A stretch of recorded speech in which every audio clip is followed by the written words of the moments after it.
You have access to the energy that creates worlds. Do you like that idea? We like that idea for you. Well, now you know, or at least you've heard, everything we know. There is nothing that we could ever say to you that will be of greater benefit or consequence to you than that you are the creator of your own reality, and that you create effectively when you care how you feel and you do your best to mold your thoughts into vibrational harmony with that which is your source. So we've been talking to you about this contrast that is causing rockets to go into what we've been calling a vibrational reality. Later we called it a vortex of creation. It's the vibrational version that precedes all manifestation. And today we are wanting to remind you that as those rockets go off, that you're creating a vibrational version of who you are and what you want, but you have all day, every day, a vibrational relationship with that, and that's what equals the way you feel. If life didn't cause you to expand, and if you didn't expand, then you would never have any emotional relationship with that expansion. In other words, it wouldn't matter if you got up to speed with it, because there wouldn't be anything new to get up to speed with. But then that could never be, could it? It couldn't be here in this physical body if that were the premise of life experience. But since it is the premise of life experience, and since you are constantly expanding, it becomes important for you to understand that expansion and to do something about getting up to speed with it. So we began talking to you a year or so ago about this point of attraction. In other words, you've expanded and the source within you took the expansion. But the question that this workshop wants to ask of you and help you answer is, where are you right here, right now, in relationship to that expanded version of you? Your emotions are the key to that. If you feel wonderful, you're right there in that expansion. But if you feel less than wonderful, then you didn't take the expansion, at least not now, not right here, not now. So we've been calling your point of attraction. You getting a sense of it?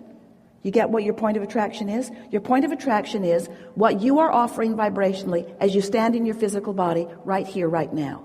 And it's based upon what you're observing, what you're thinking about, what you're giving your attention to. And it doesn't matter if it's past, present, or future. It's what you're giving your attention to right here, right now, with your human body, with your human brain. And it is emphasized back to you by the emotions that you feel. Does that make sense to you? Does that make sense to you? That makes sense to us too. So here's this you standing right here. And here's this you standing right here. Here's this new and improved version of you, the furthermost expanded version of you. Here's who you really are, and then somewhere in relationship to who you really are is who you're being right here and now. And how you feel is the indicator of how you're being right here and now. How much of who you really are you letting flow to you and through you right now? In the conversation that you're having, who really is there? The whole version of you or the pinched off version of you? That I'm in love with life version of you?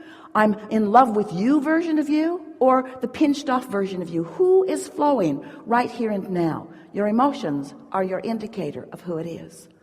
But we want to call your attention to something really important. You've got a point of attraction going on. You're choosing a grid. The grid, the framework that will fill in. The framework that is going to fill in with conversations, with ideas, with insights, with others, with interaction from others, with behavior from others. Everything that happens that has anything to do with you is your grid filling in, and every bit of your grid filling in is not about somebody else. It's about what you've been doing vibrationally with your grid. It's what you're doing right now with your grid. But what you're likely to do right now with your grid is more about what you've been doing with your grid. Do you get the grid? Do you know what the grid is? Do you understand the grid? Do you get the point of attraction? Do you get the grid? Do you get the grid? Do you get the grid? Do you get the grid? Do you get the grid? Do you understand the grid? Do you get the grid? Do you get the grid? You're very quiet. Do you get the grid? Do you get the grid? Do you get the grid? You understand that you have a point of attraction. So do you understand that you have a point of attraction, and your point of attraction is a vibrational thing that's happening, and your vibrational thing that's happening has a relationship with this vibrational thing that's happening, this source energy part of you. Do you understand that?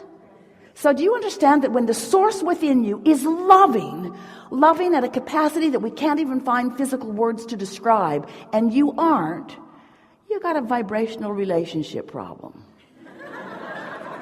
Do you sort of get that? But more important, do you understand that you can do something about it if you want to? That's really the point that we're wanting to make.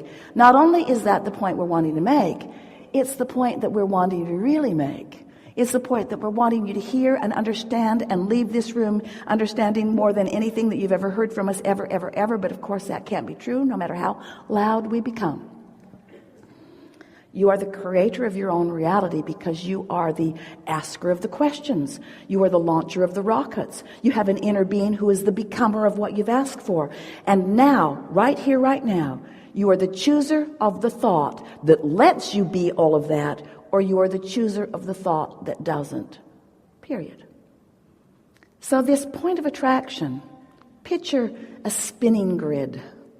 It's a grid, and it's spinning because it has momentum. And it has momentum because law of attraction abounds. So you choose a thought, and let's say it's not a very good feeling thought. Let's say it's a lousy feeling thought. But you chose it, and you have good reason to choose it because something happened that caused you to focus, and so you focused and you chose it, and you focused upon it, and law of attraction settled in with you and gave you another thought like it, and another thought like it, and another thought like it, and another thought like it, till you've got a pretty good momentum going right here. Now the source within you has this momentum going, but you've chosen this one. So you're not in the vicinity of who you are, but you're asking.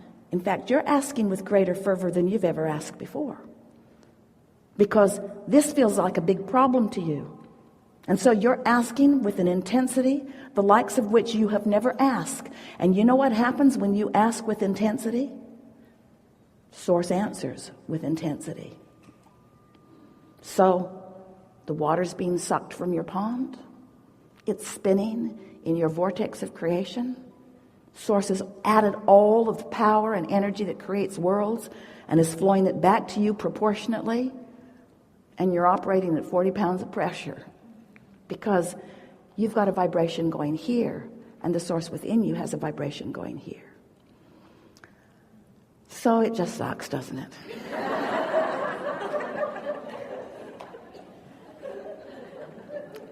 So it's time for more rules. Time for more control of the people around you. Time for more wrestling them to the ground and killing them. Time for more explanation. Time for more making them understand your perspective. Not. All that does is keep the momentum going, doesn't it? All that does is increase more momentum. All that does is bring more like them to you. More who are on that vibrational disc. Because, you know, Jerry used to say that he thought it would be really a nice thing if in the incarceration system in this nation, if there were islands of badness,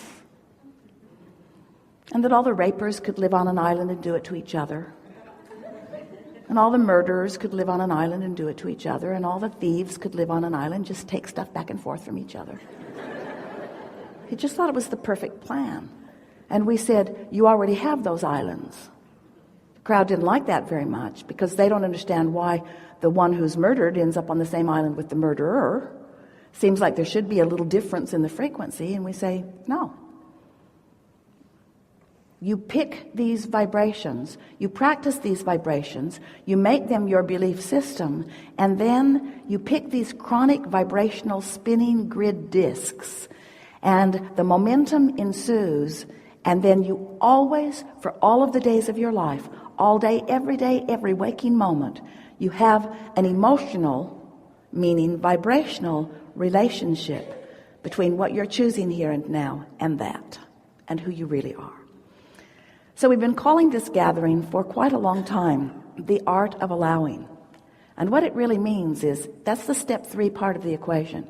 It's the art of allowing yourself to realize the benefit of all of this energy that you've amassed, all of this energy that source is flowing to you, all of this clarity, all of this brilliance, all of this assistance, all of this help, all of this love, all of this vitality, all of this well-being, all of this flown to you all day, every day. The art of allowing, the art of choosing a frequency, improving, until I'm in the vibrational place in my physical form of realizing, of allowing myself to realize the conversation, the idea, the manifestation, the actualization, the materialization, the confirmation, the affirmation of the power of your being, of the power of who you are, of the brilliance and worthiness of that which is you. Well, that's all we've got. And it's a lot. We're eager to talk with you about anything that matters to you. Nothing is off limits. It is our expectation that together we will help you find some new grids to practice. You're going to notice that we're not going to be very helpful about keeping momentum going on a lower disc. We're not going to be your sounding board that's going to keep momentum going that isn't a vibrational match to who you really are and what you really want.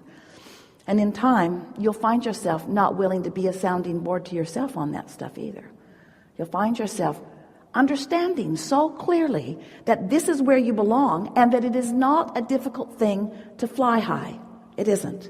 But it does take some practice, and you can't do it overnight, and there's nothing wrong with the disc you're on. That's the most important part of this conversation today. If you've been listening to us for a while, have you? You've heard us say, we say it all the time, it's our favorite story because it mocks you. Sometimes you say, I've fallen out of an airplane. The plane is high in the sky. I have no parachute. What should I do? And we say, hang on, it'll be over in a little bit. Because the momentum is the momentum. And sometimes the momentum is such that there is not immediate help on the horizon. But there doesn't need to be. In most cases, you're not at that critical place where you're really falling from the sky. You have enough leeway that once you crash and burn on this issue, and once you sleep a little and break the evil spell, or once you meditate and allow your vibration to raise, once you find some way to allow your vibrational frequency to begin moving upward in the direction of who you really are and where your vibration really belongs, so that you're really true to who you are instead of to some distorted version, then everything smooths out for you again and again and again, no matter what. No matter what. No matter what. So, what do you want to talk about? Some things.